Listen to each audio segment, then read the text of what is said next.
What's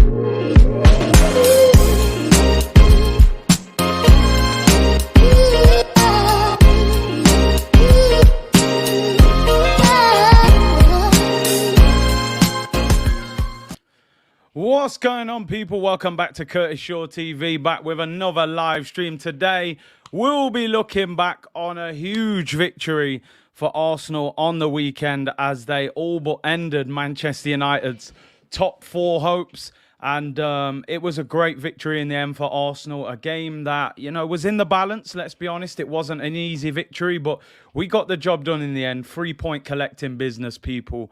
And listen, it's back in our hands, man. What a difference 7 days can make in football, man. 7 days ago, it was doom and gloom. And I was talking about the fact that we'd probably blown the top four. We're now, I would say, in control of it. Can we hang on to it and get the job done? Big up to everyone for tuning in today in the comments. Make sure you lick down that like button. Slap it, kiss it, caress it, whatever you have to do. Make sure you touch it, people. And let me slow things down a little bit. Let's go into Nemanja Matic mode. I'm not even going to call it Granit Xhaka mode today because Granit, he wasn't moving slow on the weekend. I seen a rocket come off Granit's foot. So let's go into Matic mode because that brother there looked like an old man. Or Juan Mata. They brought on Juan Mata. I think he's older than my grandma, so they brought him on as well. So let's talk about the two Man United old men. Hope everyone had a great weekend. Apologies, I didn't come back on Saturday. Obviously, the Spurs game, they went and blew 2 points there against Brentford. It was a boring game, so I'm glad I didn't stream it. And then obviously the boxing, I know a lot of you were messaging saying, come on, do the boxing, blah, blah, blah. It was difficult because the family was here watching it and they don't want me streaming it. Then I got to mute it on the TV. It's not the same atmosphere. The boxing wasn't great. I got to be honest. I was disappointed with Dillian in his performance. But it was another quality performance from Fury. I think Fury's just that level above Dillian White. I don't think Dillian is necessarily a world title winning boxer. Where I think Fury was just that level above him. The jab and then the uppercut was devastating. Same uppercut that Joshua beat Dillian with as well. Big up everyone watching on Twitch and watching on YouTube. Hope you're well. Make sure you like the video and follow and all of that good stuff. Buenos dias, Curtis and the C unit. I have to shout it like that every time. Wonderful weekend with great results that went our way. Come on, you Gunners. Kurtamiyang Shaw. Hey, less of that, people. Less of that. Fury showed his class. Laurie was gutted on the watch-along. I was disappointed, but I wasn't surprised. I expected Fury to beat him. I can't lie, people. Joshua, big up, bro. Said, big up, Curtis. What happens if West Ham win the Europa League? Do they get the Champions League fourth spot? I believe you can put 5 teams into a Champions League. So even if they win the Europa League and we finish fourth, we still go into the Champions League. What would have been a problem is if an English team wins the Champions League and finishes outside the top 4, you can't put 6 teams in. Then fourth would have not been a Champions League spot. So we're fine. We're fine. John said, Curtis, do you believe Arteta should be sacked if we don't get top 4? I do. I genuinely do. And listen, I don't want to start this video in a negative way because I also think if he gets top 4, they will probably give him a new contract, to be honest. And I think he should continue at the club if he gets top 4. I don't think me asking him to get fourth in these circumstances is asking something that he's not capable of. I think you look at Tottenham, how inconsistent they are, sack their manager. Kane's not even in great form. I think that's 4 games without scoring for him. United are an absolute mess. West Ham's squad is down to the bare bones. We should get 4th from this position, but we're going to have to beat West Ham next week. Big up Anthony Clark, who said, I want to say thanks to Curtis Shaw TV for helping me get past my mental health state the last couple of years. Thank you so much. Big up, Curtis. Listen, bro, I really appreciate you opening up like that. I'm glad the channel's helped you in whatever way, shape or form. Hope things are better for you. And listen, good to have you as part of the community, man. We got a goated community here. Big up everyone for tuning in. Troy said, thanks for a great stream against Man U the other night. I had a ball. Anyone who was in the watch-along against Man United, Troy, he turned the comments into something else. He corrupted it. But it was good fun, man, and it was great. We won the game. Big up, Troy. Appreciate you tuning in. Yeah, rumours today that Conte could be going to PSG, people. Poch set to get sacked, and Conte could lose, man, which would be interesting. Nathan, hope you're well, bro. He said, big up yourself, Curtis. Loved that picture of Vieira, man. What a player. Mirkwood said, let's go. Big up the C unit on this great Monday. Hope everyone's having a great Monday. Start the week well. Get your plans in place. Move forward. And let's get going, people. And we'll get a couple of collabs this week as well. Right, let's get into the good stuff, people. The Arsenal victory against Manchester United. We've got lots to talk about today. Press conference reaction from the manager, player ratings, and also some transfer business as well. And let's start off with the transfers, in fact. Let's start off with the transfers because the game's going to take a while. Gareth said if we beat West Ham and Leeds in the next 2 games, we may only need a point from the North London derby. Spot on. Bear in mind that Tottenham play against Liverpool. They got Leicester first, then Liverpool. So I expect them to drop points. Let's talk about this, man. Brazilian striker, Manchester City. We spoke about him on the watch along the other day. And I was a little bit 50-50 on it. I was probably more leaning towards yes, but I was 50-50. The funny thing was, I turned around and said, the one thing with Jesus, does he score enough goals? Well, he went and scored 4 and got an assist. It was against Watford, so we have to bear that in mind, but still. Now, he did an interesting interview after the game as well, where he said he basically didn't want to commit his future to Manchester City. He was like, that's not something I want to talk about now. I want to focus on what's in front of me and finishing the season. Then Pep came out, started waxing lyrical about him. He's unbelievable in training. He deserves to play more. Well, the reality is, if you felt he was that unbelievable, you would play him. That's the reality, people. You would play him. Now, I'm going to put the poll up again, because it was quite split the other day. And now he scored 4 goals. All of a sudden, everyone's saying, let's get Jesus. Would you sign Gabriel Jesus for £30 million this summer? Right? I believe there is a good player there, a 25-year-old Brazilian international that's got a point to prove. He hasn't really been given the game time that he should have probably got at City. Aguero played in front of him. Haaland's going to play in front of him next year. He's a little bit... He's been playing right wing. He's played left wing. He's played up front. I like him. I think he's a good finisher. I think he's got great movement. I think he's got a point to prove. My worry about him is, can he lead the line for Arsenal? Will we create enough for him to score enough goals? I was saying that I think we need 2 strikers. Now, a lot of people were saying in the comments, get Jesus. Like here, for example, Pat saying only as our second striker. The reality is, he's Manchester City's second striker. So why would he come to Arsenal under the same circumstances? If he comes to Arsenal, he's going to want guarantees that, listen, you're going to play. You're coming here to get game time. The World Cup's this year. He can't afford to come to Arsenal and sit on the bench. So I'm going to put a poll up. Would you take Gabriel Jesus? Listen, I think it was more in favour of taking him last time, but I'm expecting the numbers to be even different this time. So let me just throw that in. First poll of the day, people. More polls than a strip club. Would you take Jesus for 30 million? I've got to be honest, I probably would. I probably would. But as I said, my only concern is, if he's the main striker, is he good enough? He gets a lot of service at Manchester City. Will he get that service at Arsenal? But I do think somebody like Martin Odegaard would really benefit from Jesus. I do think he has very good movement. He is a poacher, and I do like him. And that price is very appealing. Now, Mukhtar said big wages. And as you said, I've been looking here. There's a story actually going around today saying that Arsenal have already agreed personal terms, and that he's already told people that he's joining Arsenal. Whether that's true or not, I don't know. Gabriel Jesus earns £90,000 a week. He has a year left on his contract. He signed on a 5-year deal when they initially got him. It's going to be a no-brainer for Arsenal, in my opinion. I would be honest and say, I think if this deal is possible, I would expect Gabriel Jesus to come to Arsenal, because he's worked with Edu. Edu worked with him with the Brazilian national team, so he knows him. Mikel Arteta was the assistant manager at Manchester City. He's worked with him. He knows him. He'll know Gabriel Martinelli. He'll know Gabriel Magalhaes, centre-back. 3 Gabriels at Arsenal.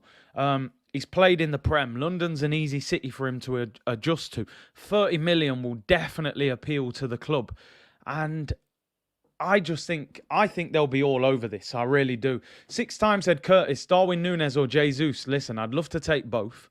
I've got to be honest, and this isn't a case of who I think's better.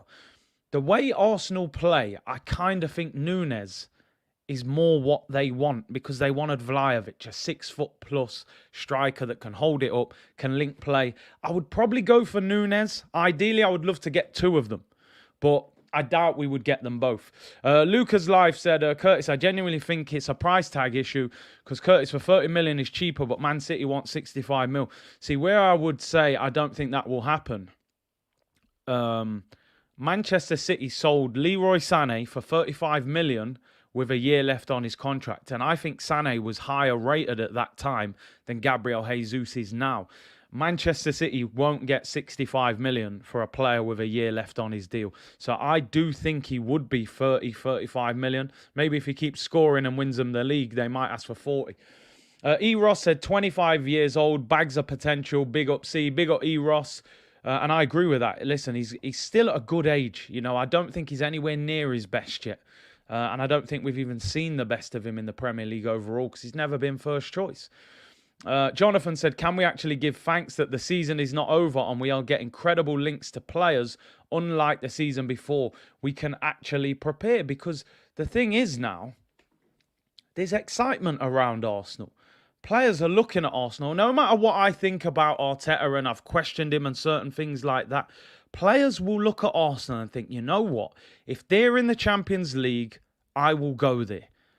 It's London. It's Champions League. It's Arsenal. We have history. We've got loads of wages available, people. We've sold Aubameyang and Mesut Ozil in the last 18 months. Well, not sold, gave them away, but £300,000 per player. Kolasinac, 100 grand. Socrates, 90 grand. The wages are there. We can go and throw money at players. Now, I've got this report here in front of me. It says, according to reports, Gabriel Jesus has already told family members he is likely to join Arsenal this summer, as he refused to commit his future to Manchester City. The Brazilian coach has recommended to Jesus, in order to gain his striker's position back, he has to play on a regular basis rather than being rotated at Manchester City. Jesus has worked closely with Mikel Arteta, who was Manchester City assistant manager, and Edu, who was technical director with the Brazilian national team, and it is believed the deal would cost around 30 million. Now, I think if he continues to score goals, I think he'll maybe get 40 million for him, to be honest, because I think other clubs would take him in a market where strikers, there's no value for money. I've got to be honest, if I was voting for that poll now, for 30 million, I would take Gabriel Jesus. I don't think you can get a better striker than him for that price. Maybe double the money, maybe 50, 60 million you get. You know, and all these Jonathan Davids and things like that, they haven't really done that much. They've had one good year in the French league. If you look at Jesus' starts to goals scored record, it's pretty good, to be honest. I know off the bench, overall, it doesn't look great. But for 30 million, I would take him. Nima said, why doesn't Pep rate Jesus? I just don't think he wants a striker like that. I really don't, which is a shame. Tammy or Jesus? I don't like Tammy. I think he's decent.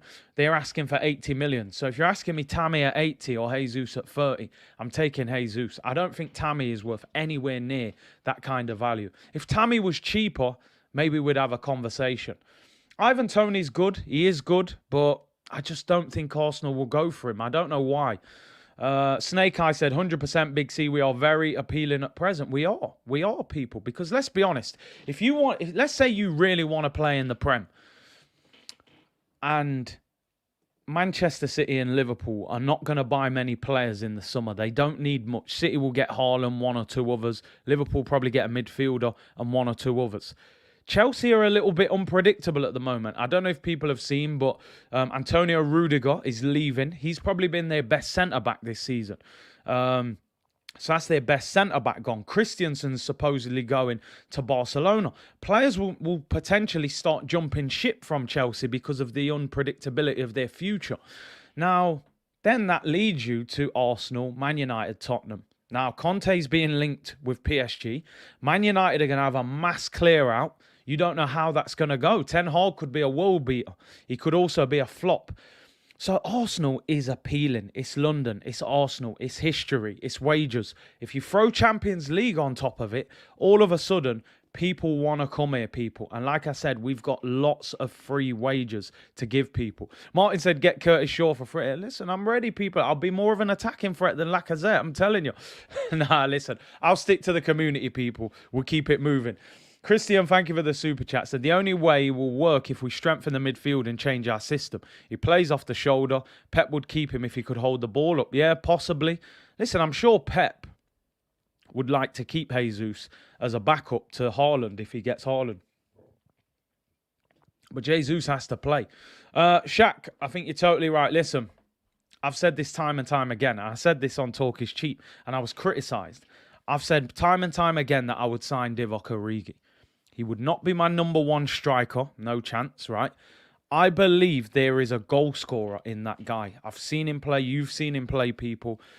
His movement, his finishing is decent. He just doesn't get a look in at Liverpool.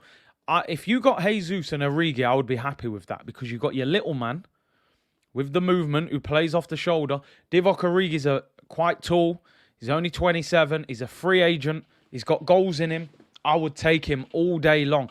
I believe he's in talks with AC Milan. It wouldn't even surprise me if he signed a pre-contract. So maybe we're too late on that one. 30 million for Jesus and Origi in a market where strikers, you do not get value for money. It would be incredible business. I'm telling you that. Wasim said, in the nicest possible way, I don't want to see Dominic Calvert-Lewin strikers coming in. We can attract better. 100%. Calvert-Lewin isn't the answer for me. Origi came on yesterday and scored and got an assist. He's good, man. Ali said Origi isn't that good. Don't do that to yourself. Listen, I think there's untapped potential there. I really do. Bruno Gomes was a mistake. You see his goal the other day, chipped the goalkeeper, scored the other day as well. We should have definitely got him. Curtis, finally it's true. Only God can save us. Only Jesus can save us. Yeah, maybe that's what we need up front, man. The Lord himself. Origi is a no-brainer, 100%. 100%. Don said big imagine if Haaland turns out to be like Lukaku. I like Haaland, and I think he'll score goals at Manchester City, but I'm not fully convinced that he's quite as good as everybody thinks. I don't know. I could be totally wrong. He could come to the Prem and score 35 goals and be the best striker in the world. But is there Bundesliga tax on him? I don't know. Listen, if he goes to City, they create so many chances. If you're a decent goal scorer, you'll bag. But I just don't. I'm not quite sure he's as good as people believe he is. I think he's very good, one of the best young strikers. But I'll be interested to see him in the Prem, that is for sure. Jack said around 100 million for Nunes and Jesus would still be amazing. It would. The question will be, what will the traffic be like with Darwin Nunes? Will you find a Real Madrid or a Barcelona or somebody bigger that comes in? Or will we get a free hit at him? George Mendes is his agent, and Arsenal don't do a lot of business with George Mendes because he asks for crazy signing on fees. South London's finally said we need to get building a Champions League pedigree team this summer. No disrespect to the players that we signed in the summer because some of them have worked out very well. I think we need to go up a level next summer. I think last summer we were shopping in Tesco and Asda. I think this summer we need to go Harrods and Selfridges. You know, I want to see top quality players coming through the door. Gamaidi said, Big C, I understand we need a striker, but the engine of the team is in the midfield, and Arsenal aren't done with the midfield yet. Partey got injured and we lose. And when he comes in, we win, and still no class striker in sight. We have to address both. They're both something that we need to get done this summer. We need probably 2 centre mids and probably 2 strikers, in my opinion. I wouldn't get caught up too much in the form of Eddie, in the form maybe even of El Neni, you know. Sometimes it's just, I want a new contract, so all of a sudden I'll run through brick walls. I wouldn't give Nketiah a new contract. I think we need 2 strikers. Nathan, big up bro, said, if we get UEFA Champions League football, I'd get Jesus, Origi, Neves, Gnabry and Spence. Doubt we will show that ambition though. I mean, the thing is, you look at that. Jesus, 30 million. Divock Origi, free agent. Neves probably cost you 40, so that's 70. Gnabry's going to be expensive, but he's got a year left on his deal, I believe. So you might get him for 50, 60. Spence probably cost you 15. That's not that bad. That's probably the same what we spent last summer, potentially with Champions League money as well. So that's not an unrealistic transfer window. Obviously, if Gnabry decides to stay at Bayern, that would be the tricky one. Rowan said we need 2 dribbling, attacking midfielders like Aouar and Maddison. I'd definitely like to see at least one. Assassin said, Curtis, I might sound negative. We need a top goalkeeper for Champions League. Navas from PSG. Interesting. I would like to see Leno stay at Arsenal. I actually think Arsenal will be making a mistake if they let him go this summer. I think I would tell Leno this summer that you need to go and challenge Ramsdale for that number 1 spot, because I've seen a little bit of this Matt Turner and I'm not convinced he's good enough to be the number 2 at Arsenal. Khalid said Basuma, would definitely like to sign him. You know, I think he's a very good player. Don Edu said 1 or 2 big signings this summer. Be excited. Let's end this poll on Gabriel Jesus. Let me end this one. 91% of you said you would take Gabriel Jesus, so it's a no-brainer. I think the weekend's 4 goals and 1 assist from Jesus has pushed everyone to say get him in. For 30 million, you can't say no. We're not in a position to reject that. Colin said, I like Leno. Zach said, let's not write off Ramsdale. No, not even write him off. But what I'm saying, if you're going into the Champions League, rather than me just saying, Ramsdale, you're number 1, Leno, you're number 2, I would say to them to go for it, both of you. Because Leno does have qualities that Ramsdale doesn't have. And Ramsdale maybe has qualities that he doesn't. Gamedi said spending more on midfielders would make more of an impact than strikers. There's no point having a Haaland with a midfield of El Neni and Xhaka. I hear you. I think we need 2 centre mids. Need one to play next to Partey, and you need a backup one because we know that Partey is injury prone. But I would like Leno to stay, like you said. But anyway, people, let's get into the game. The victory against Manchester United, which was a brilliant, brilliant win. Over the weekend. The game was it was a little bit, how can I describe this game? I think it was 2 teams that are still a long way away from where they both need to be. Now, we got the bragging rights. We won the game. That's all that matters at the end of the day. Arsenal Man United is always a big game. I think both teams were distinctly lacking in quality, if I'm being totally honest. If you look at the goals, a lot of the goals were mistakes. Nuno Tavares, first goal. Dalot doesn't track him after De Gea makes the save. You look at Saka wins the penalty. That's poor from Telles. He's on the wrong side. You look at Ronaldo's goal. Gabriel doesn't track him.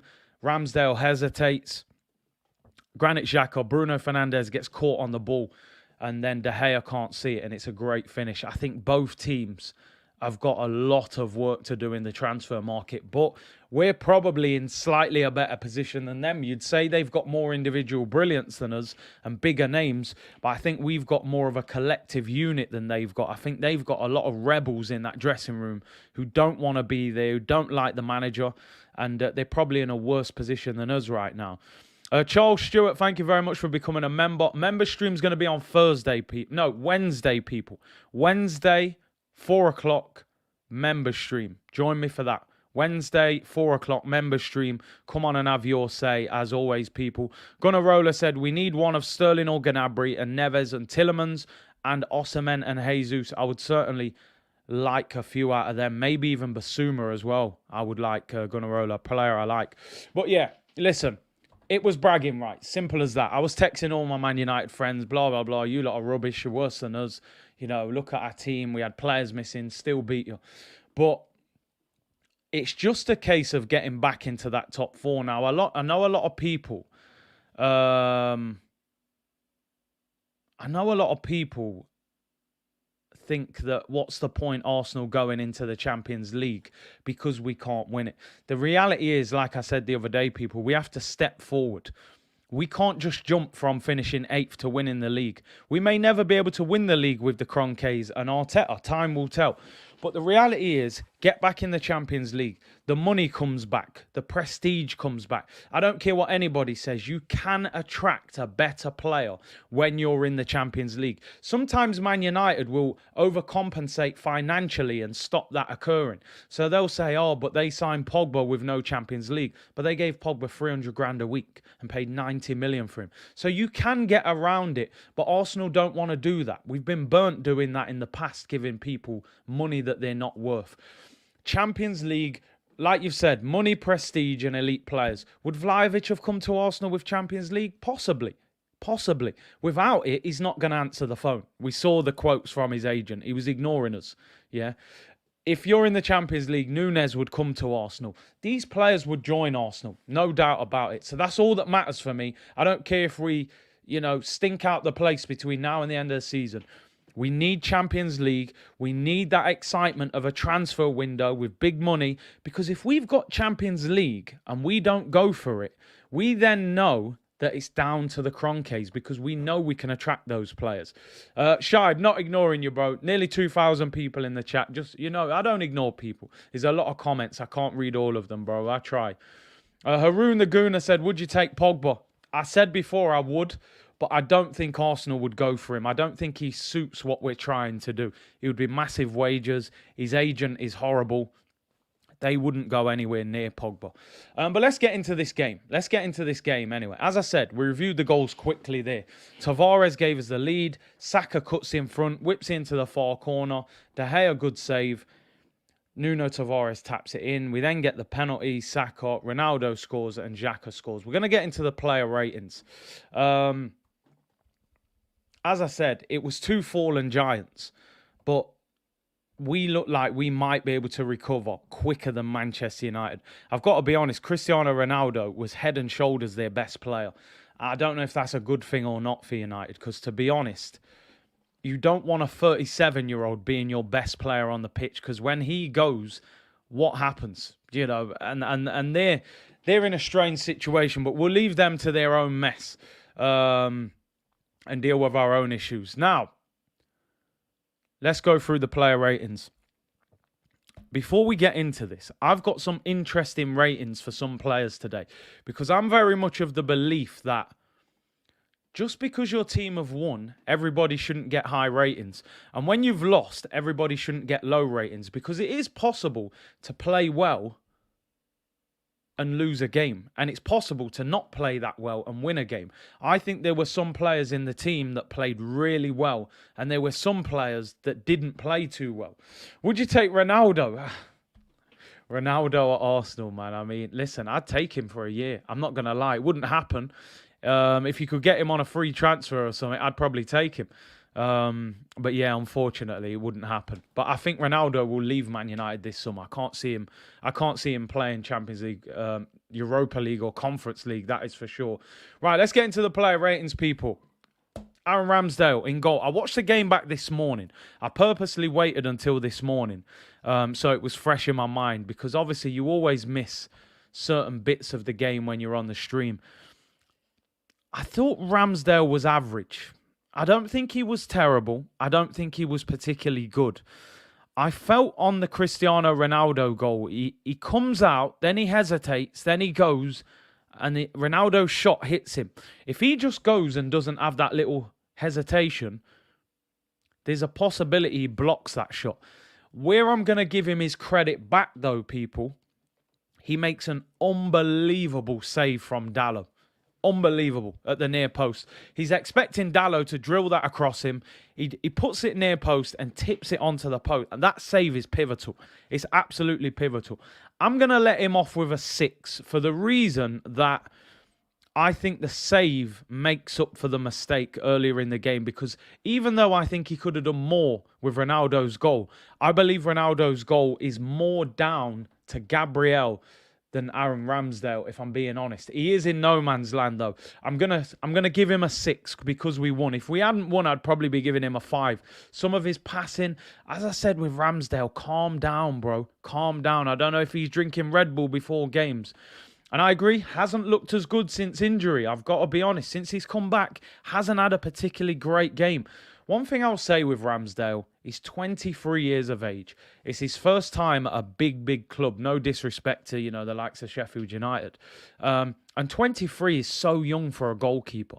A lot of goalkeepers, they don't reach their best till they're 30, 31, 32. Keepers end up playing till they're 35, maybe 40 nowadays. So he's still a very young goalkeeper. So I'm going to give him a 6. But he needs to calm down a little bit for me. And his distribution's been a little bit shaky. But I'm still going to give him credit. And listen, I love the celebration when Bruno missed the penalty.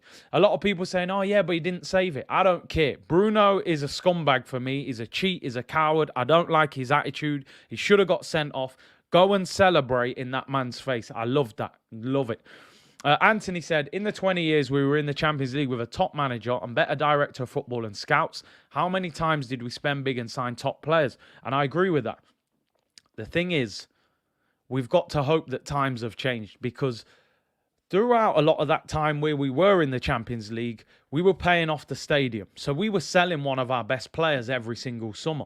Arsene Wenger almost became like an accountant at Arsenal towards the end, rather than a manager that was being ambitious. If we were ambitious, we would have signed Luis Suarez from Liverpool. We wouldn't have offered 40 million and a pound and embarrassed ourselves.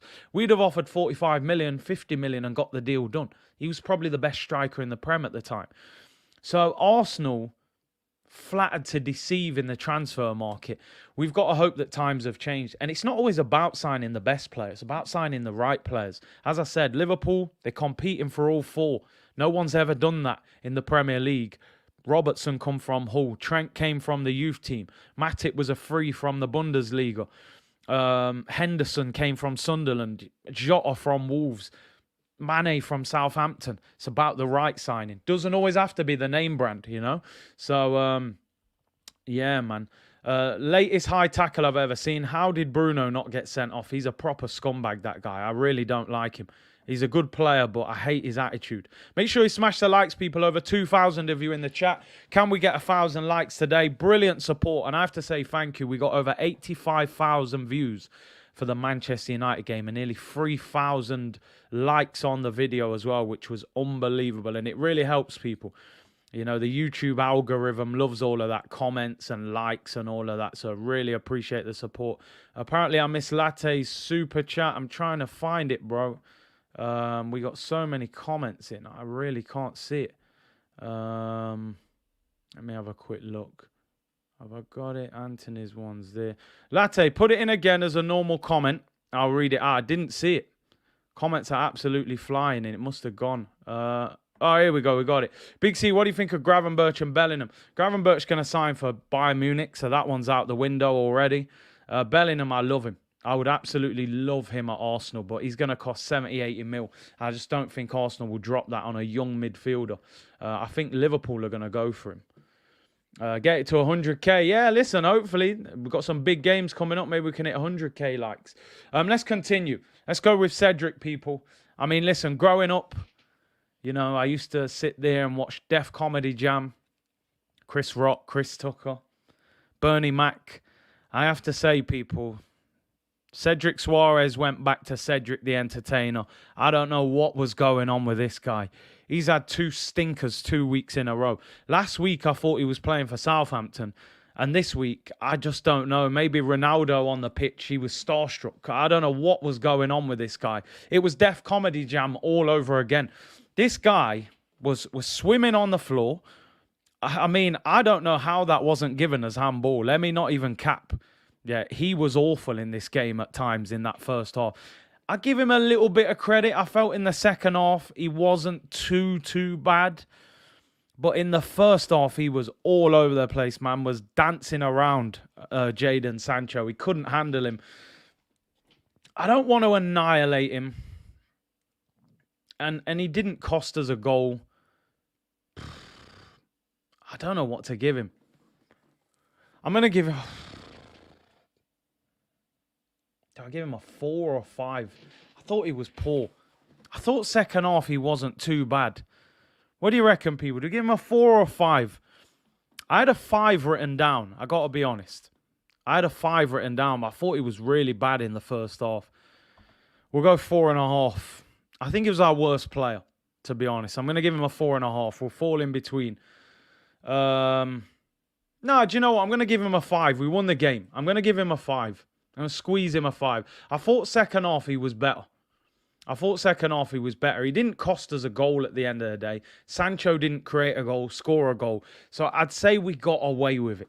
I'm going to be kind and give him a 5. It's Monday. We've just beat Man United and Chelsea. Let's keep it moving. But I'll be honest, I'm being kind giving him a 5. He was poor. It is generous, Zach. I'm in a good mood. We beat United.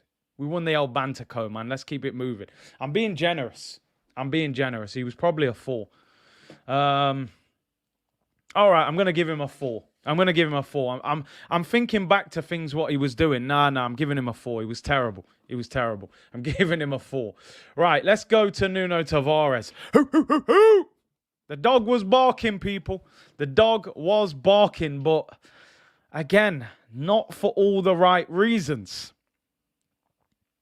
Scores a goal after 2 minutes. I'm like, wow. Nuno played well against Chelsea, scored. Here we go.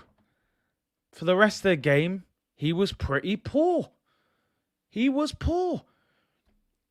away a penalty. Man sticking out his arm like Superman. Oh, and I mean you, only soldier, I mean you.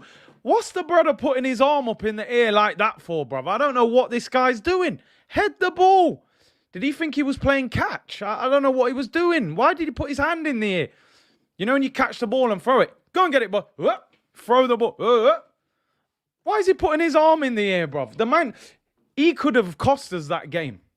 I know he scored, but brother, you gave away a penalty. Nobody knows why Ronaldo didn't take that penalty, because I don't know. As soon as they got a penalty, I was like, yep, goal, Ronaldo, he don't miss. I seen Bruno taking it, doing his kangaroo jump, and somehow we got out of it. Nuno was moving mad. I got to be honest, Nuno gave away a penalty, and I think there was another penalty there as well. There was 2 potential penalties where he got on the wrong side of Alanga. The second one, I would say is a definite penalty. I gave Cedric a 4. I'm going to give Nuno a 5 just because of the goal he scored. I'm going to give him a 5 just because of the goal. But he was as bad as Cedric, to be fair. You could almost say he was worse defensively because he gave away a penalty. So I'm giving him a 5 purely because he scored. Defensively, he's all over the place. And you can clearly see... Chris, I moved Cedric's down to a 4. You can clearly see that he's a better wing-back than he is a full-back, to be honest. He played better against Chelsea in a 3 with 2 wing-backs than he does in a back 4. Even that one where he gets it, plays a great little cut inside, and you think, just bend it in the far corner, and the man just smashes it out the ground. I'm like, bro, composure. Man said give him a 4.5 for that knee slide. Man tried to do the Henry knee slide and jarred his knee into the AstroTurf. It was all mad. But listen, he scored, so I give him... That's the only reason I'm giving him more than Cedric, people. He scored. Goals win games, and I think scoring after 2 minutes was massive against United. It put their confidence levels low after losing 4-0 against Liverpool. So I just give him a 5. But he was equally as bad as Cedric for me. Clearly see, people, that we need fullbacks this summer. Because with Tomiyasu and Tierney out, these two are a problem. You can't go into the Champions League with Cedric the Entertainer and Nuno DMX Tavares. You know, it just ain't going to happen, people. But listen, I big him up for his goal. Nuno or Andre Santos, don't do that to it. He's got time to improve, so I'm going to put him above Andre Santos. He's the worst Brazilian I've ever seen at Arsenal. So, right, we move. Let's go to the 2 centre-backs. For me, they were both average. I think I would give Ben White a slightly higher rating because, for me, Gabriel is at fault for the first goal. Now, again, I think Ramsdale could have done more closing down the space. But Gabriel, we spoke about it during the stream. He's holding Ronaldo. He's holding him. For 1 second, he starts ball watching. Ronaldo moves. He can't feel where he is. He's got the other side of him, and he scores. So for me, I've got to give Ben White higher than Gabriel because Gabriel cost us a goal. It's as simple as that. And that is a basic mistake. Ronaldo didn't do some unbelievable movement. It was simple movement. So I'm going to give Gabriel a 6, and I'm going to give Ben White 6.5. I'm just gonna give him an extra half just to put him above him. I don't think any of them were great. I forgot to be honest, because Ronaldo looked a constant threat. He was offside for a goal. He had a couple of chances. So I'm going to give a 6.5 for Ben White and a 6 for Gabriel. They weren't at their best, but we conceded one. We got away with it, really. But they haven't been great the last few games. They were good at Chelsea in a back three. Again, maybe we need to go to a back three. I know, Zeeks, and this is what I'm saying, Zeeks. People will go, oh, these are low ratings. I gave Ramsdale a 6, Cedric a 4, Tavares a 5, Gabriel a 6, and Ben White 6.5. But we conceded a goal that we didn't need to concede. We gave away a penalty. They hit the crossbar. Ramsdale made a save at the near post that hit the posts, tipped it onto the post. You know, we didn't defend that well. I'm not going to come here and cap and say, oh, we won, so they all get 8 out of 10. The high ratings are on their way now, people. Stay tuned. The good ratings are on their way. Let's go to the midfield. Now, interestingly enough, these Chuckle brothers, mate, I always call them the Chuckle brothers. And they've played really well the last 2 games. I have to give both of them credit. They both got booked in the game, but who cares, to be honest? I'm going to start with Granit. I'm going to start with Granit Xhaka, somebody that I give a lot of criticism to, and I think a lot of it is justified. The funny thing is, 5-10 minutes before he scores, I'm going crazy about him, saying, this brother gets booked for kicking the ball away right in front of the referee. I'm like, he's stupid, he's got no brain, he doesn't think, he's going to get sent off, he's going to cost us the game. 5 minutes later, one touch, wallop, bottom corner, take that David De Gea. He runs off, does the Thierry Henry knee slide. Lacazette's like, celebrating with him. It's scenes. I got to be honest, let me say one thing about Granit Xhaka that I like about him. He doesn't shirk responsibility. I've never seen a more confident player from a guy that's made so many mistakes and done so many things wrong. That guy just doesn't give a damn. And I kind of respect it at the same time. I just wish he was a better player with it. But I'm going to give him his props. I'm going to give Granit Xhaka 8 out of 10. The reason I'm giving him 8 out of 10 is because, do you know what? I'm going to give him 8.5. I'm going to give him 8.5 because the goal's fantastic. I'm going to give him an 8.5. Because I just didn't see that goal coming. It's his first goal of the season in the Prem. What a finish. Absolute rocket. Second half, he was much better. Got on the ball more. Gave us that control. And I thought he was brilliant. I'm giving him an 8.5 for Granit Xhaka, people. Now, this is where the debate might come in the chat.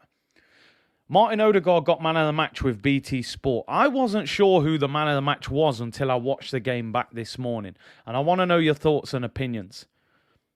The man of the match for me was Mohamed El Neni.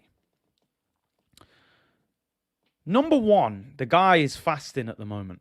You're playing a game against Manchester United. Tough game, sunny day, and you're fasting. On top of that, most interceptions during the game on both teams.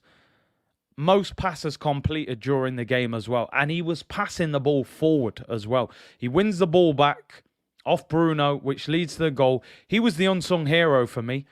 I'm giving him 9 out of 10. I'm going to put a poll up. Yeah, Chris, you're right. Let's put a poll up. Because a lot of people saying that Xhaka should have been man of the match. Odegaard did get man of the match. I'm going for a Mohamed El Neni. And you know me, people. I'm not a big fan of him. I don't think he's that good. But let me tell you something. What a great performance this was. If we just signed a player for 60 million and he put in that performance, we would be going absolutely crazy. Oh my God, look how he kept winning the ball. Look at the pass. Look how good he is. He was fantastic. 9 out of 10 for me.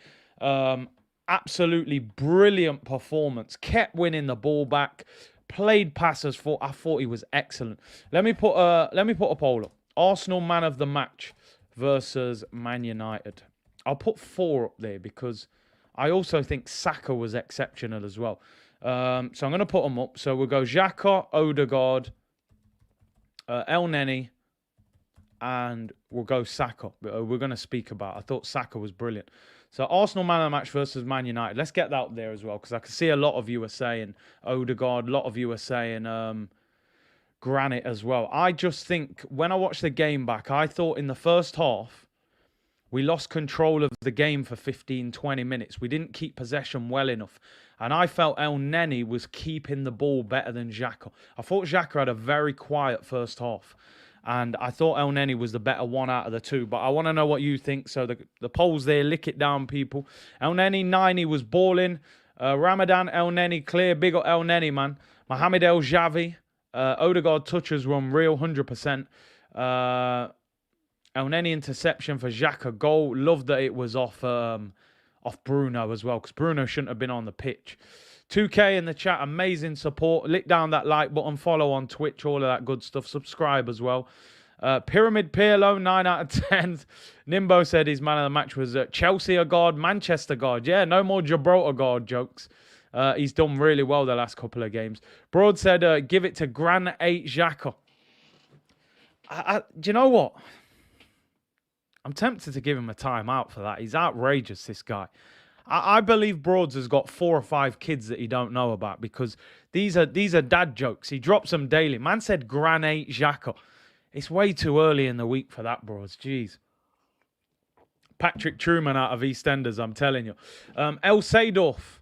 Mo never gets the man of the match, but are always the second best. No, I've given man of the match a couple times. I'm telling you, man, Broad's very close to a timeout for that. He's taking it too far. It's only Monday. I haven't even had a warm-up yet. Broad's man of the stream. He's a legend, man. He's a legend. AB contract for El Neni. I'm not sure. I'm not. I don't like to get caught up in 1 or 2 performances. The thing with El Neni, right, he's on cheap wages. He's never going to moan. He's got a great attitude. I've heard he's very popular in the dressing room. He trains well. He's going to be happy to be 3rd, 4th choice and just sit there. Equally, I'm thinking if you're going into the Champions League, you need to upgrade. Maybe we'll put that poll up after. I'm not sure. I'm not sure whether I'd give him a new deal. Got to be honest. But I can understand some people would say keep him as backup and blah, blah, blah. So I can see both sides. Ian White said El Neni was mine, but Odegaard and Xhaka were super close. El Neni for the bench is calm, said Jack. Cliff said I'd keep him as a squad player. Mo for the FA Cup night, says Zeeks. Guna Greg said, hey, Big C, did you see Ramsdale at Chelsea when Saka scored? Yeah, man was waving at the Chelsea fans.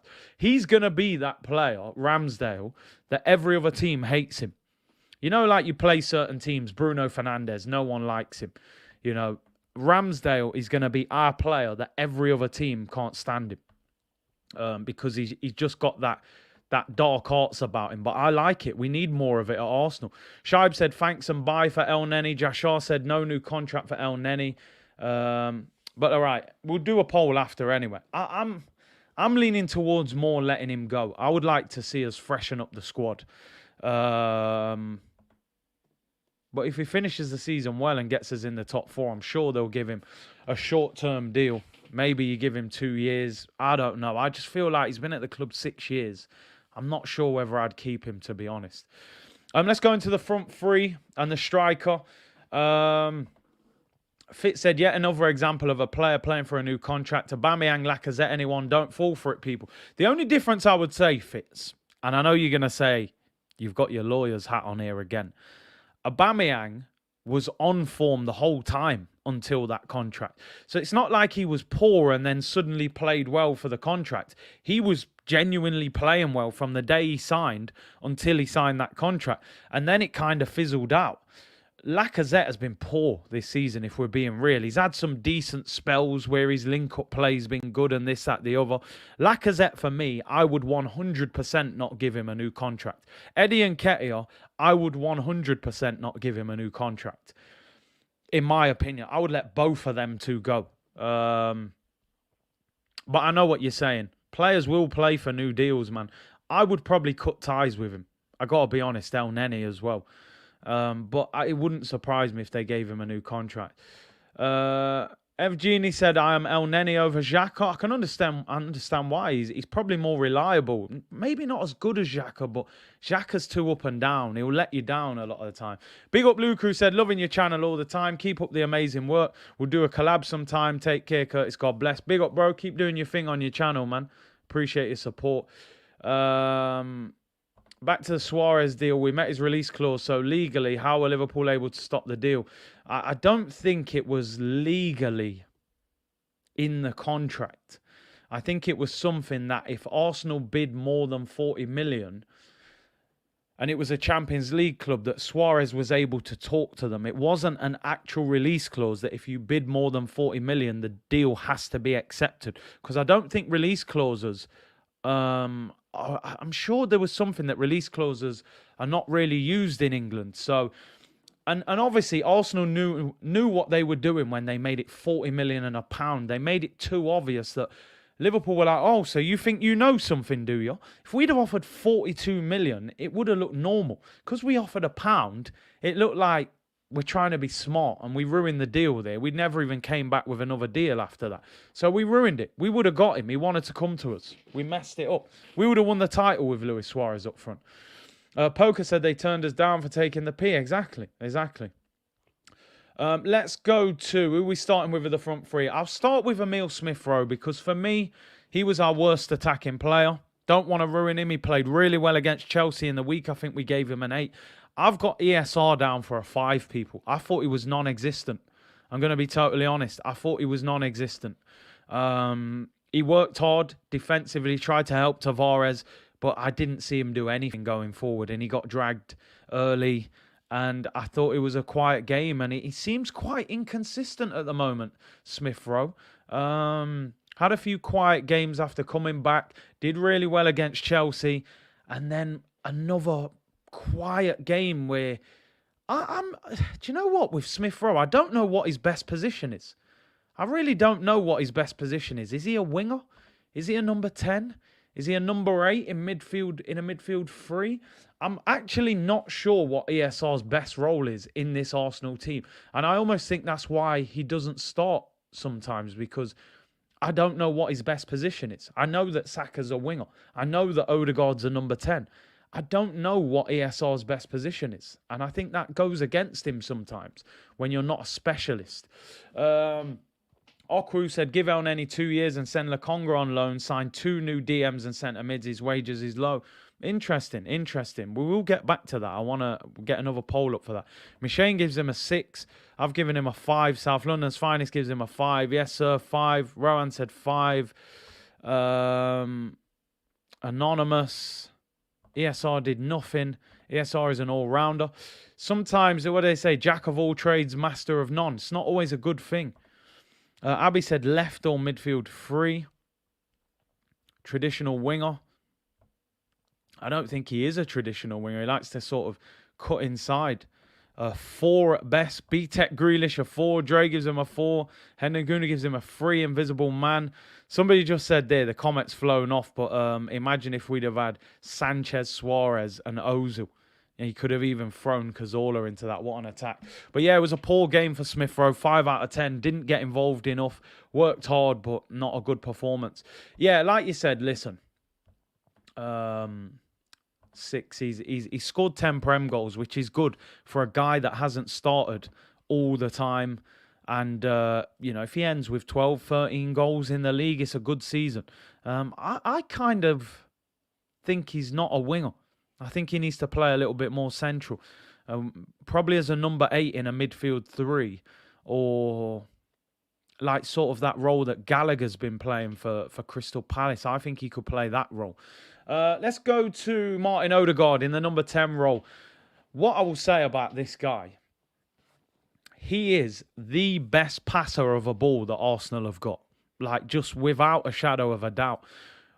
I think Arsenal have to get Odegaard on the ball more.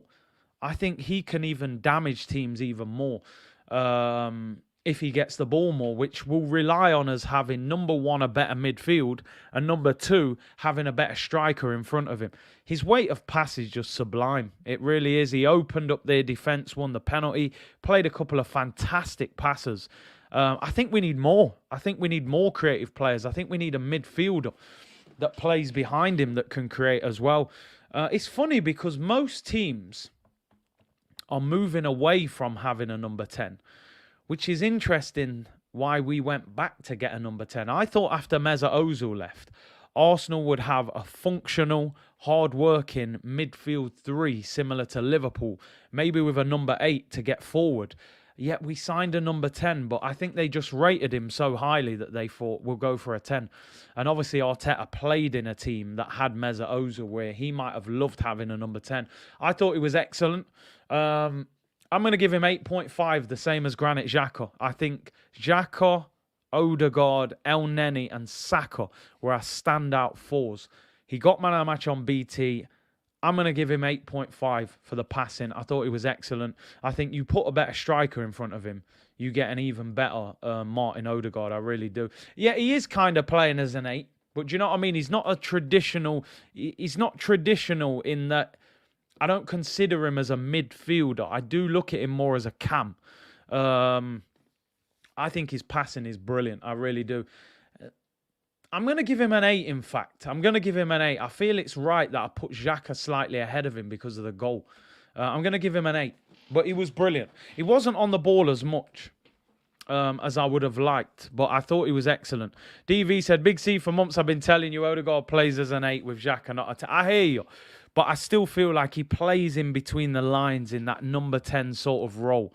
But very good on the ball. You know, is he giving us them young Mesut Ozil vibes? I don't think he's as good as Mesut Ozil, but I think he gives us that work rate maybe more than what Mesut Ozil had. But, you know, Ozil was getting 15, 20 assists a season. We need a goal scorer to be able to, you know, let Odegaard get those kind of numbers, which I think he can. I think there was a stat that he's created the most chances in the Prem since November. But we just don't have the striker to turn them into goals, you know. NR11 said, Big C just came home from work, nearly missed the stream. Going to have a word with my boss because this can't run. No way. Hey, don't jeopardize your job, bro. I appreciate it, though. Zach, thank you for the super chat. He said, Curtis, I've said it many times. If we play Odegaard in the 10, he'll absolutely thrive. His pass is impeccable. If we play him in the 8, he's not at his best. I think if you've got Partey and you've got a new midfielder, an upgrade on Xhaka, then that will allow Odegaard to go and play 10 yards higher up the pitch. And that's when I think he'll start damaging teams, especially if we got a better striker in front of him. So we'll have to see. Lashane said ESR played better as a 10. Interesting. He's a very good dribbler and runner. I think Odegaard is a better passer than him. So it depends what kind of 10 you want. Rochelle said Odegaard has a football brain. That's why I rate him. He's very intelligent, man. You can see that he's been at Madrid and, you know, trained and played around these great players. His wavelength that he's on is fantastic. EK said Aouar could do something similar to Cazorla. I do like Aouar, really do. We should have signed Guimaraes to complement Odegaard. I said it in January. I've got no idea why we didn't sign that guy. Let me end the poll for man of the match. And where we at? Where we at, people, with the poll? Results should come up now. 51% of you have gone for Mohamed El Neni, a.k.a. El Messi. 24% Xhaka, 21% Odegaard, and 4% Saka. So there you go. El Neni, man of the match. People them have spoken. Wijnaldum with Partey. I think Wijnaldum's too old now. He's on big wages as well. He's had a bad season in France. Let's go to Bukayo Saka. I thought Saka. I think his performance isn't being spoken about that much. I thought he was excellent. I watched the game back and I'm like, first goal, it's his shot that is saved. Nuno Tavares scores it. Second goal, it's him who's fouled and then he scores the penalty.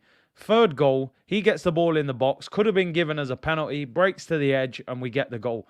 Involved in all 3 goals, although the third one, listen, it's not an assist or anything, but, you know, Telles, for me, got bodied. He was terrible. Man United fans were fuming about him. He was a constant threat, worked his socks off. This penalty was a big penalty. You know, I said the Chelsea one was big. I think this one was even more pressure because it's early in the game. The game was still in the balance. I thought he was excellent again. I'm going to give him 8 out of 10. I Thought he was very, very good. Looked tired towards the end, came off injured. Apparently, it's not a serious injury. So hopefully he'll be available for the West Ham game. If he didn't come off, he might have got 8.5 or 9. But I'm going to give him an 8. I thought he was excellent. Played his part in the goals. And another... Listen, he's a great young player. He really is. Gamedi said, you see why a midfielder is more important than a striker. You're not letting this go, are you? Man's desperate for... Listen, I agree with you in the sense that we need the midfielder and the striker. I don't think one is more important than the other.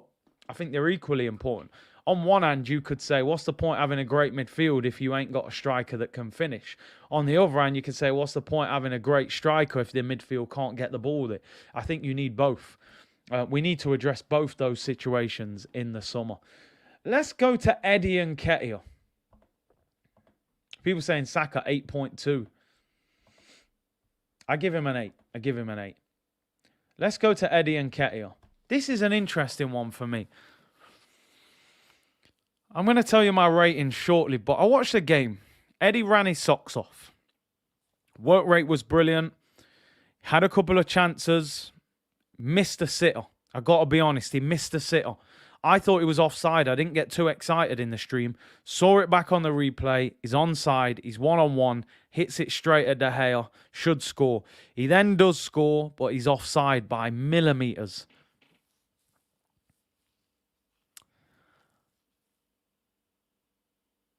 I've got Eddie down as a 6.5. I've got Eddie down as a 6.5. I want to know what you think in the comments. I've got him as a 6.5 purely because, for me, strikers, you're judged off goals. You're one-on-one with a goalkeeper, and I don't think you've really done... You've hit it straight at him.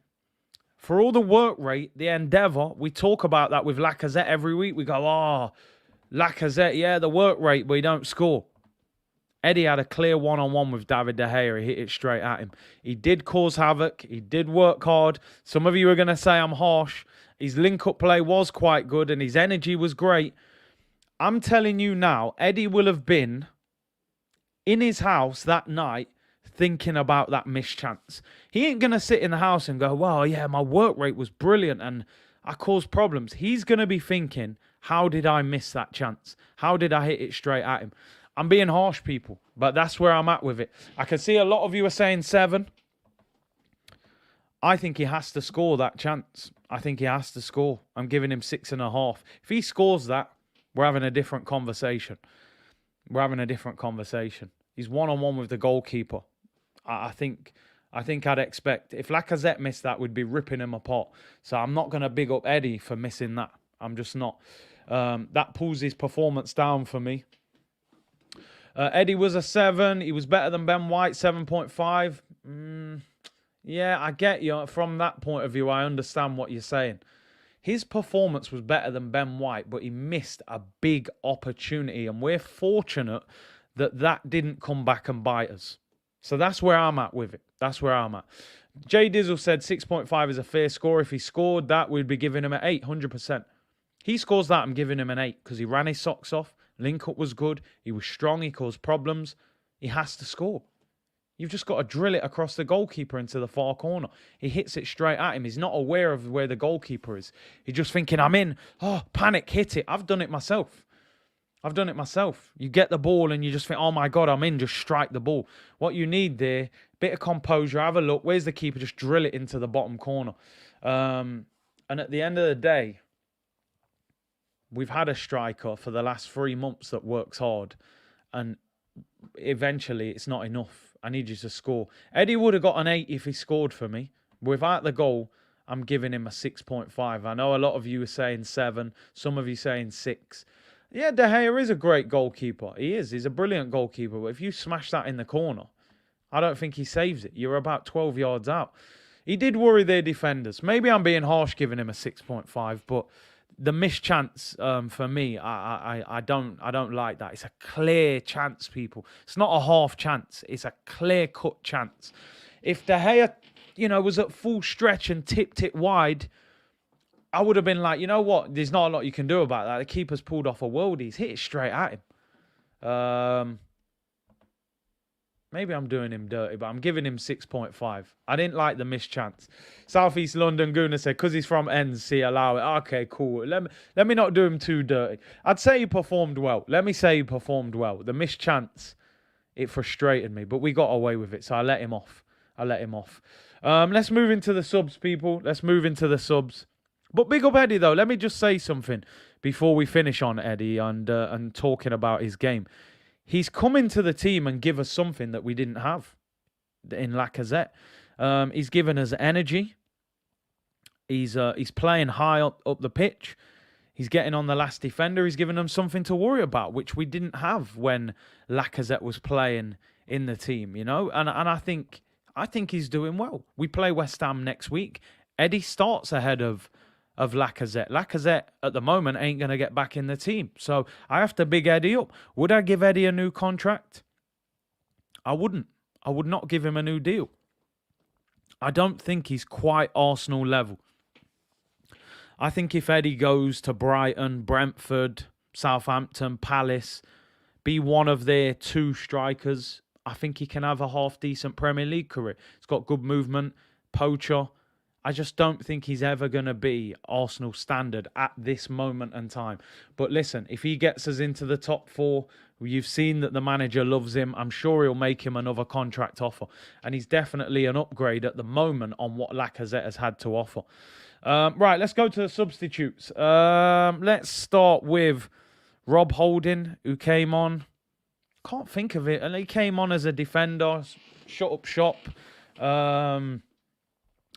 Be Kind Go Vegan said Eddie is Walcott level. I mean, listen, let me tell you something. I didn't really like Theo Walcott, right? He frustrated me like mad.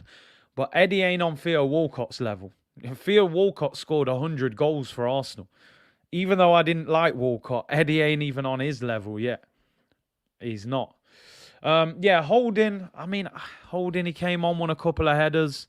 I don't really know what to give him. 5, 6? I've got 6 written down, but I can't. Did he do anything of note? I saw him win a couple of headers. I've given Rob Holding a 6. 8B's giving him a 9. Khalid said Walcott scored 100 goals for us. Relax. Exactly, man. Holding did his job. 5. Standard 5, really. Who else came on? Martinelli. Didn't get much of the ball when he came on either. When Holding comes on, the shop's closed. Reopens in a week. I'm telling you, shop's closed. I think all the subs just get the same, really. Just give them all a solid 6. They all came on and we won. They didn't do much, any of them. I have to say, it was great to see Tomiyasu back on the pitch. He was the 3rd sub. And I loved the way he dropped the shoulder on Ronaldo at the end and just sold him and got Ronaldo fouled him. And, it was great to see Tomiyasu back. And listen, having looked at what our fullbacks did on Saturday, we need Tomiyasu back. The interesting thing is, do you put Tomiyasu at right back and move Cedric to left back? Or do you play Tomiyasu and leave Tavares at left back? This is where we're going to have another interesting conversation and debate towards the end of the week when we preview that game. But we need Tomiyasu back in this team. And before I end it, I have to big up Ronaldo. You know, Ronaldo played in incredibly difficult circumstances. No one really, unless, we can never imagine really what he was going through. And he was Man United's best player, head and shoulders as well, their best player. Scored a good goal, was a constant threat. Should have took the penalty. If he takes the penalty, I think he scores the penalty. It's 2-2. It's a different game. Why they let that kangaroo jumping Bruno take the penalty, I will never know. So big up Ronaldo. You have to big up the fans. Arsenal fans applauded him on after 7 minutes, which I thought was, a lovely touch from the fans. And all right, the one I can see a few of you putting it in the comments. Mikel Arteta's rating. I'm going to give Mikel Arteta 9 out of 10. I'm going to give him 9 out of 10. 10 out of 10 is the perfect performance. This wasn't the perfect performance. Why I'm going to give him a 9 is because I think he got it spot on changing formation. And I said before the game, I would not play 3 at the back against Manchester United because you don't need to. They're not good enough. You don't need 5 defenders on the pitch against Manchester United. And he changed it, and I didn't think he would change it. And I looked at the team, and like a lot of you are saying, this could have gone wrong. This could have gone wrong. And if it went wrong, I'd be saying something different. He was definitely riding his luck. But I'm going to give him his credit. He went to 4 at the back. I agreed with that. He stuck with El Neni. I agreed with that. He stuck with Nketiah, which I was questioning before the game. Would I play him again? But I'm going to give it him. I'm going to give it... listen, I've told people this time and time again. Do I think Arteta is the answer for Arsenal as manager? I don't. But if he gets top 4, guess what? He will get his flowers from me. He will get the respect he deserves. This was a fantastic win. It meant a lot. The performance shows that we're still not there. We're still not there. But the reality is, where we are at the moment, we can't have 2 or 3 key players out injured. We're not good enough. Now, that's Edu's fault. That's Arteta's fault for not getting those recruitments in January. We can't deal with having 2 fullbacks and our best midfielder out of the team. We don't have the replacements. That has to be addressed in the summer. We need Champions League. This is all I'm interested in. I don't care if you think Arteta's great. I don't care if you think he's awful or if you're somewhere in between. This football club needs Champions League football. Forget how it looks and how we got there. It's just about getting there. I don't need to say, oh yeah, but Arteta's this, Arteta's that. I told you so. If he's bad, I will come on here and tell you he's bad. And if he's good, I'll come on here and say he's good. Simple as that. I just want to see Champions League. I want better players. I want us to move forward. That's all we need, people. So at the moment, it's back in our hands. It's back in our hands, people. So let's just have a quick look at the league table before we move on here. Is the table here? Don't they have the table on here no more? I'll bring it up shortly. No, they don't. They used to have the table. I'll bring it up shortly. And then we'll have a look at that, people. We'll get into the press conference. Then I'll bring the table up and we'll look at the Premier League table. Yeah, we need to hear that Champions League music. Some of you saying, no, listen, the reality is this. If we get 4th, he's not going to go nowhere because 4th is success for Arsenal this season. Sometimes we as fans, we judge Arsenal off where we were when these 2 were at the club. And I agree with that. Arsenal should be there. But we're not there right now. And it's going to take time for us to ever get to that stage. We need to step forward, get in the Champions League, upgrade the level of the team, boost the squad depth, try and win a trophy, try and get top 4 again, move forward, get that little bit closer, bridge the gap between Arsenal and Chelsea. Then you can start going looking for Manchester City and Liverpool. Maybe Pep leaves in a year. You never know what's going to happen. But we've got to keep building. It's as simple as that. If you'd have offered me 4th at the start of the season, I would have said, yeah, give me that. And now the way the season has developed, it's there for us to get it. Nimbo, happy birthday, bro. Hope you have a great birthday. And everyone's bigging you up in the community anyway. Appreciate your super chat. Hope you have a great day and enjoy yourself, bro. Omar said, like I said the other day on a super chat, respect my manager. Listen, get top 4, he'll get it. They say respect is earned, people. E. Ross said, happy birthday, Nimbo. Big up. What do you think of Lucas Paqueta, the next Neymar? I don't think he's Neymar level, but I do rate him. I wouldn't mind Arsenal going for him, to be fair. Leon got some good midfielders, man. Right, it's that time, people. Press conference reaction business. Mickey Ross, the Teflon Don himself. He got himself out of a mess last week. Just when you think he's finished, just when you think he's going, he rescues it out of nowhere. What a week for Arsenal. They beat Chelsea. They beat Manchester United. We have to win against West Ham. We are one of those teams, Arsenal, that when you least expect it, we start to win. And the games you turn up and you think, oh, Brighton at home will batter them. We end up losing. You just don't know where you stand with this team. It's probably very entertaining for the Amazon cameras, that's for sure. We're going to have an elite documentary at the end of the season. It's that time, people. Mickey Ross, Coleman music. He's back again. The Teflon Don himself. Big celebrations. He was jumping up and down the touchline. Very animated on the weekend. And why not? We beat Manchester United in the early kickoff, people. Let's get into his press conference reaction. I believe this one is quite a short one. Yeah, not too bad for him. Usually there's paragraphs galore. I will skip through anything that is waffle settings, people. It is lunchtime, but I don't want to overdo it. Mikel Arteta described our win over Manchester United as a phenomenal game after the victory lifted us 6 points ahead of Manchester United. Ross, he said, I'm changing my surname. You're good, man. You're good. Don't worry. If we get top 4, you might be the hero, you know? Listen, as I've said on the thumbnail, I think this ends Manchester United's hopes of getting top 4. They've got Chelsea on Thursday. I don't see them. They've only got 4 games left. I don't see them getting 4th. I think they're out of it now. I think they've down tools. So we'll have to see. El Neni and Nketiah has saved us. I mean, who would have thought you would ever be saying them words, Rick? Look at the 2 names. Amazon hit the jackpot. Listen, I'm not at that point to sing that Arteta song. I'll tell you that much, people. Always too harsh on Eddie. Listen, I gave Eddie his props, but at a top club, strikers have to do better than that finish. But his all-round game was good. Clement said, we are the ultimate yo-yo team, beat big teams, lose to mid-table, cone man settings in effect. Listen, consistency is what top teams have. You can't be great one week and then lose to someone average.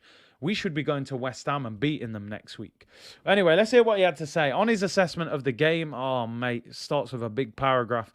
He said, I think it was a phenomenal game for the spectators and fans. For us, it was a bit of a roller coaster. We wanted to start the game quick, fast, dominating, creating issues. I'm not going to read all of it. At the start of the second half, we had some problems to occupy space. They are good at that. They have so much quality. Then when they missed the penalty, we made changes in shape, scored the goal. I think that's where we won it.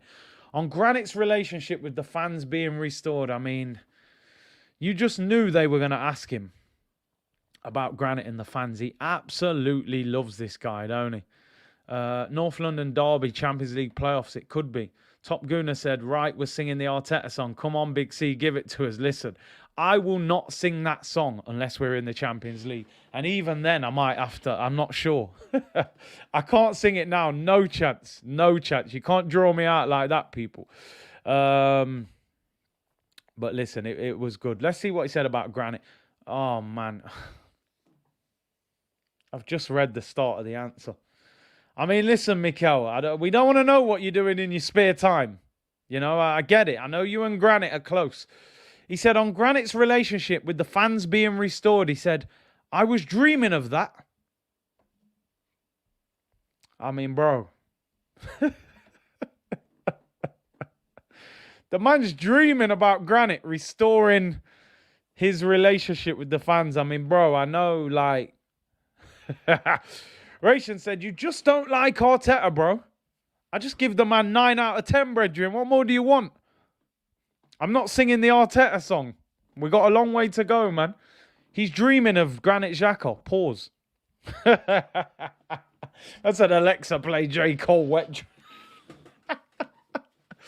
Right, let me move. Let me move on, people. Let me move on. Oh, my days. He said, because he deserves it. If every fan or individual spent 5 or 10 minutes with Granit, or even 2 minutes is enough, they will understand the person that he is, the professional that he is, and how much he cares about the club. I mean, people, all you need is 2 minutes with him. I have a dream that one day everybody can spend 2 minutes with Granit Xhaka. I mean, relax yourself, bro. Relax yourself. He scored a good goal. We like it. But boy, man's having dreams about him. Said we only need 2 minutes. Mikel Luther King. And how much he cares about the club. But the history was there. And now as well, I think he made a risky move when he opened up completely and expressed his feelings. But as well, he has done that because now he is prepared. He's feeling that the environment is going to protect him. He feels loved at the club. And the response, I think, was great. So thank you to everyone, to the fans, to show that dedication to him, because I know how much that means to him. Man, he loves this guy. I'm telling you something, this guy's not leaving in the summer. Let me tell you that. I think this is his way of saying, listen, we'll give Granit Xhaka the armband next season if he wants it. But it wouldn't surprise me, man. It would not surprise me. So he starts off the press conference by saying he's having dreams about Xhaka. But we move on, people. It's only the start of the week. Oh, let's have another Granit Xhaka question. On Granit being a mainstay in the squad, he said, well, that we need is some balance in everything that we do, especially with characters and personalities that are in the team, with the academy players and youth that we bring in, the signings we made, the qualities we had. So how we interact, how that restoration can start to build what we want to be on and off the field. And Granit, in my opinion, was a key role. He was going to have a key leadership role. This guy's going nowhere. He's going absolutely... Do you know what worries me about that, what he's saying, right?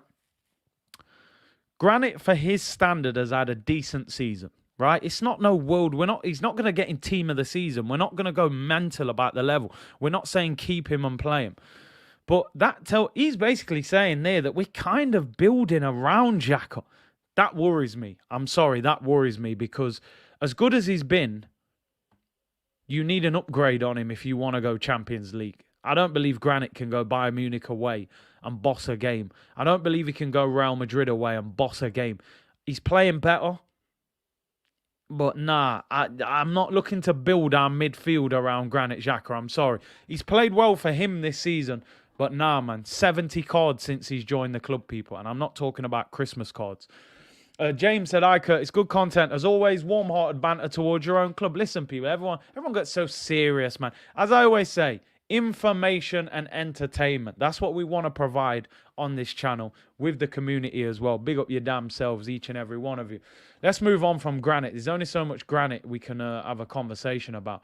On what is going to be decisive in the final games, he said, "I don't know, because today was decisive. When you have control of the match and you are 2-0 up, Ronaldo comes in and out of nothing and is with Gabby and manages to score a goal. Then Bruno missed their goal. Granit scores. I think nobody in this room would say, I think we're going to win with Granit scoring from outside the box. This is the beauty of this game and these things. I don't control them. I'm not trying to control them. I think he's trying to let us know there that he's not micromanaging, which is something he always gets accused of. He said, but what I see is a team that is so willing, that gives everything, the energy and connection they have in the stadium with them is phenomenal. That gives us a real chance, makes us believe we can do it." On Granit's comments, here we go again. I mean, this is just a Granit Xhaka press conference, man. Geez, they've asked 3-4 questions about Granit Xhaka straight away. On Granit's comments on needing to be mentally strong in these situations. He said, yeah, it's difficult to do it. Sometimes you're winning, you're aware of it. The game is there. Some players were fatigued today as well. Emotionally and physically, it was a huge game to play at Stamford Bridge after 3 defeats. So everything has accumulated. You have 2 days later to play here at 12:30, but they managed to do it, to come with a victory. He was definitely going to use that as an excuse if we lost. But listen, we won anyway. Make sure you smash them likes. 2,100 of you in the chat. Can we get 1,000 likes? Subscribe if you haven't already as well. The reporters love Granit Xhaka more than Mikel. He must have slipped him a piece of paper, said, listen, Charles Watts, make sure the first 3 questions are about Granit. I've got loads to say about him. He's trying to butter us up so he gets the armband next season, people, I'm telling you. Anyway, we move. On whether he was worried after 3 defeats, he said, I worry even when I win. So imagine after defeats, it was over. It was 1-2, the Brighton game, then especially the second half at Palace, especially the Southampton game. We didn't deserve to lose. Today, maybe at some stages, you go chance by chance. You don't deserve the win, but this is the game. We have to be focused. Let me move on. I don't want to waffle too much. He's right. Listen, the game could have gone either way. Fine margins in football. If Bruno scores the penalty, it's 2-2, then anything can happen. Ronaldo's offside. It's a close game, but we got the rub of the green at the end of the day. He said, on Nuno's performance and what he's like to coach, he said, we have to help him. He needs to go through experiences to understand, okay, what triggered that moment. When you go from here to there and give him support, I've said it many times, the bill you have to pay with these players is that they have never experienced this. So they are going to make mistakes and they are going to make decisions. From here, it's very easy to say, why have you done that? But they are there on the pitch. Let's give them the support. You do have to question some of the signings that he's made, in that he must have known that all of these players were going to be learning together. And that's very risky because Nuno looks like a player to me that needs to go and get 40 games somewhere. I would argue that Nuno probably needs a loan next season. I think Arsenal should sign a left-back to go and challenge Kieran Tierney because Tierney gets injured too much. And I think Nuno Tavares needs to go on loan next season because I don't think Tavares is ready to go into, if we were lucky enough to get into the Champions League. So there's clearly some talent there, but defensively he looks way off it for me. Yeah, I think a loan in the Prem would be good for him, Rowan. If he could go to a lower half Prem team, learn this league, understand what it takes, rather than going abroad. So, yeah, I think Nuno should go on loan. Maybe Sambi Lokonga as well. They're both decent, talented players, but they're not at the level yet, in my opinion. Get Saliba back. Get a new left back in, and I think we'll be all right. Stefan said Tavares needs a permanent holiday. Micah said, don't rate Tavares at all. Iwobi 2.0, headless chicken. Nuno should be converted to a winger, possibly. But then did you see his shot? Chopped inside Dallo and then smashed it out the stadium pretty much. So, I don't know. Arteta not getting a younger left-back to replace Tavares. I think he needs a more experienced one to challenge Tierney. Clement said Xhaka is a good squad player at best, in my opinion. We definitely need a backup left-back and right-back to challenge both Tierney and Tomiyasu. I do agree with that. I do agree with that. Even a right-back, I think Cedric could be upgraded as well. Let's finish off this press conference, people. He said, on if the top four race is between us and Tottenham, he said, I don't know. This changes quickly, but my belief is that we're going to give it a real go. We can win football matches, but the margins are very small. We have to be aware of that. Winning and losing in this league and where we are today is defined by the small margins. Everything has to be there to take the game we want at the end of the 95 minutes. On Tomiyasu's return, he said, I think he deserved that reception from the fans. He's been through a difficult period in the last few months. If you see him work every day, how he comes and how excited he was to be back, he deserves that. That's why he believed it was the right thing to do. I mean, they brought him on with a minute to go. I think they played 5 minutes added on. But we need Tavares back. He's going to give us that balance at right back. And I think that Gabriel and Ben White, their form, in my opinion, has took a slight dip since Tierney and Tomiyasu have been out of the team, because all of a sudden you've got somebody next to you that you know isn't quite as good. You can't rely on Cedric or Tavares like Tierney and Tomiyasu. So then it can affect your game a little bit. So for me, I think Tomiyasu will be a big help to us, and I think he needs to be starting at West Ham next week and give us that consistency. The question is, who do you play at left back? Do you move Cedric to left back, or do you play Tavares? That'll be the interesting one. But great to see him back. And like I said, I love the little drop of the shoulder he did on Ronaldo. On if the North London derby could decide top four, he said it could be a crucial game. Let's see what happens before that, where both teams are. But of course, that head-to-head is going to be really important. I mean, I'm going to bring up a picture after this, just quickly looking at the remaining fixtures. I believe Arsenal can go to Tottenham and draw and still get fourth, depending on results. Just the way I'm kind of looking at the Tottenham results and ours, I think we can afford to go there and draw. What we can't afford to do, obviously, is get beat. That will make life very difficult. GB said Tommy starts at right back, moves Cedric to left back. Yeah, I mean, Tavares is so wild defensively. That's my worry at the moment. Jared Bowen plays right wing for West Ham. He's a decent winger. Tavares would have to defend properly. On if our team will relish that challenge, he said, this is why we are here, to play big matches that can define the big moments, and that's the beauty of this game. On Bakayo's injury, he said Bakayo was struggling even first half of the match, but we really wanted to do it. He had a big knock the other night, and as soon as he was struggling, so let's see how he is. I think what I was reading on social media is that he got a bad kick. Now, usually with a kick, there's probably some bruising. He's probably tried to ice it and play on through it and has got some pain. I think the fact that we don't play until Sunday, I don't think it's going to be a problem. So I think Saka will be available for West Ham. That's the end of the press conference. That was basically the Granit Xhaka love fest for most of it. So Clement said start Tomiyasu at right back, Cedric to left back. I agree. I think I would. I think Tavares defensively is a loose cannon. And I think Jared Bowen's one of their best players. I think Cedric is slightly steadier than Tavares defensively. So I would probably do that as well. Big up Emmanuel said, see you, Nick. Just love you, man. Hey, big up, bro. South London's finest says, keep Nuno. He can bomb forward. Tommy can tuck in. That's the interesting point. Yeah, we do like to have one fullback that gets forward. But Tomiyasu just worries me. Not Tomiyasu. Tavares at left back worries me. It does. I'm not going to lie. Cedric can't use his left foot. That's the problem. But Tavares, I don't know what it... Tavares is a ticking time bomb in my head. I think he's a crazy defender. Jed Spence, buy him from Middlesbrough. I think he's going to leave in the summer. So we'll have to see. It depends. Let's have a look at some of the remaining fixtures. I just wanted to bring this up and see your thoughts on this now. These are the remaining fixtures. So we've played the same amount of games. We're 2 points ahead of Tottenham. Tottenham are 6 points better off on goal difference, which, obviously can be another point. But can we bridge that gap now? They play Leicester at home this week. We go to West Ham. They play before us. I'm hoping that Leicester aren't on the beach.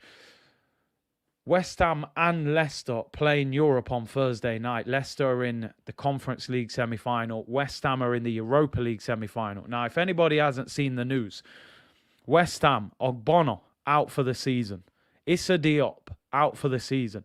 Kurt Zouma, they're saying he's 50-50 whether he's going to be back for the Arsenal game or not.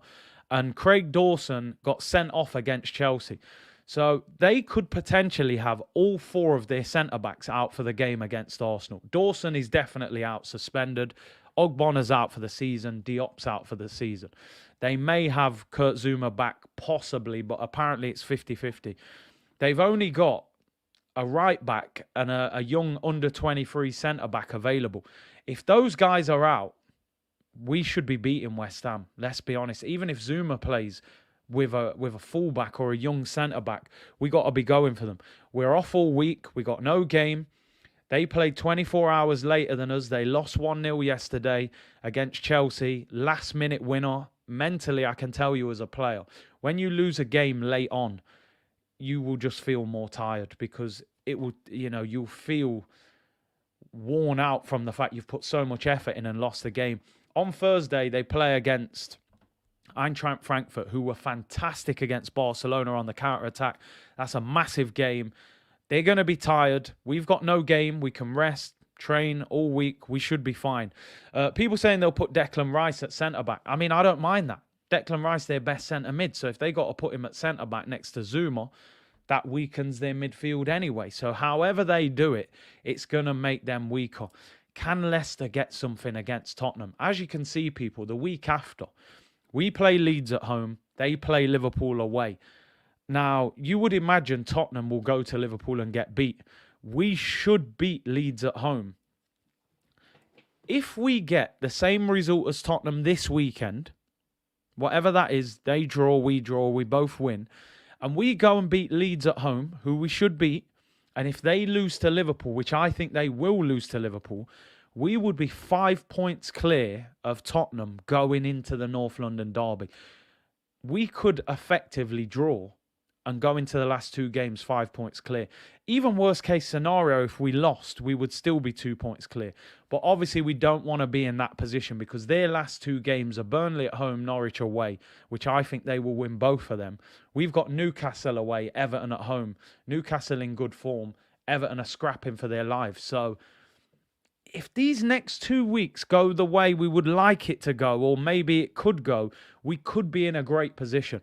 I worry that Leicester, a few people are saying Leicester are on the beach. Leicester are playing Conference League semi-final. You would make Spurs favourites at home against them. We need to beat West Ham. But then next week, I think Tottenham will lose to Liverpool. I really do. And I think we'll beat Leeds at home. If we went into that North London derby 5 points clear, it would be fantastic. Sidant said they will play their B team against Spurs, and that's the problem. I believe they play Roma. I think they've got Roma in the Conference League. So, yeah, that's the problem. That is the problem. I'm just checking. Yeah, they play Roma, Mourinho, and and Tammy Abraham. So I reckon he'll rest players for that game. They can't really do anything in the league now. So that's the problem. That is the problem. Hopefully West Ham rest players as well. If we both win, I would be confident going into next week that we'll beat Leeds and Liverpool will beat them. So listen, it's all right, people. I think we've got a chance. Maybe this weekend it doesn't go perfect, but I think next weekend could be pivotal for Arsenal. We just got to make sure we beat West Ham. So listen, lots to look forward to. It's in our hands, people. It's in our hands. From this position, we should be getting fourth. We really need to. Newcastle away is our hardest game. I think Tottenham is, if I'm being honest, because of what it means. But Newcastle are in good form at the moment. They're scoring goals. They're winning games. It will definitely be difficult. Niku said, we can always rely on Spurs to be Spurs. Listen, a lot of people thought they'd beat Brentford.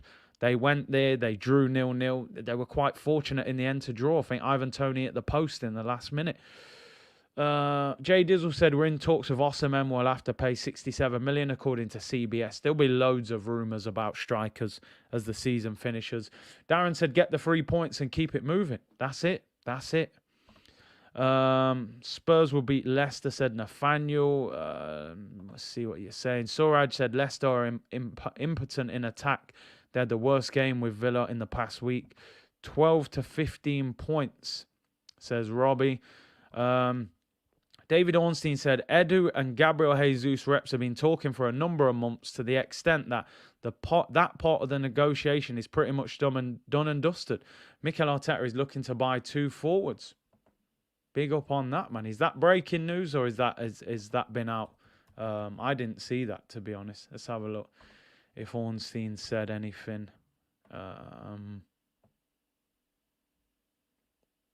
Let's have a look. Yeah, I mean, I see Fabrizio Romano was tweeting it as well. Yeah. 4 goals, Jesus. Arsenal exploring the possible. Extensive talks with the strikers' reps, but no negotiation between the clubs yet. Listen, if I was a betting man, I think Jesus will come to Arsenal this summer. I think he will come. Before I get out of here, I just wanted to finish off with this picture about Bukayo Saka, which I thought was very positive. Because we often talk about players and turning up in big games. Now, Saka, this is versus the Big Six this season. 2 goals and assists against Liverpool, Spurs, Chelsea and Man United. 1 against Manchester City. Obviously, we've still got to play Spurs as well, so we can add to that. And I think for a young player, this is a very important stat for players to do, because you don't want to have that thing. People say about Lukaku doesn't turn up in big games. He's a flat track bully, does it against the lower teams. He's doing it against the big teams, took pressure penalties now against Chelsea and United, scoring, assisting in these games. I just think this kid is going to go to the top. He really is. His mentality, his ability to bounce back from an incredibly difficult summer, missing that penalty for England. So, listen, absolutely brilliant. He's turning up in the big games. That's what you need them to do, and they need to get that contract sorted out this summer. 100 grand, 120, you're going to have to pay it. You've got to look at how much would it cost to replace Saka. It would cost 70, 80 million plus. So get that contract sorted out. Get Martinelli sorted out. And his value, how much is he worth now? He's worth a fortune to us. We'd have to ask for big, big money. But listen, let's hope he don't go nowhere. But he's definitely turning up in the big games. People, thank you very much for tuning in. I've been on for an hour and 35 minutes now. So make sure you smash that like button and subscribe to the channel. And I'll be back tomorrow. Everyone following on Twitch as well. Appreciate it. Make sure you follow on there. I'll be doing Talk is Cheap live tomorrow on AFTV, 12 o'clock. So join me for that. I'll be back on here about 2:30 tomorrow. And we'll see the latest look ahead to the rest of the week, transfer news and all of that. Get a couple of collabs done this week as well. And Champions League watch along tomorrow, by the way, as well. Manchester City against Real Madrid. So 3 streams tomorrow. So busy day. Make sure you tune in. Big up everyone for tuning in. Excellent stream as always. Great interaction. Lick down that like button on the way out. And Arsenal have ended Man United's season. Can we get that top 4 spot? It's in our hands, people. Take care, everyone. Bless.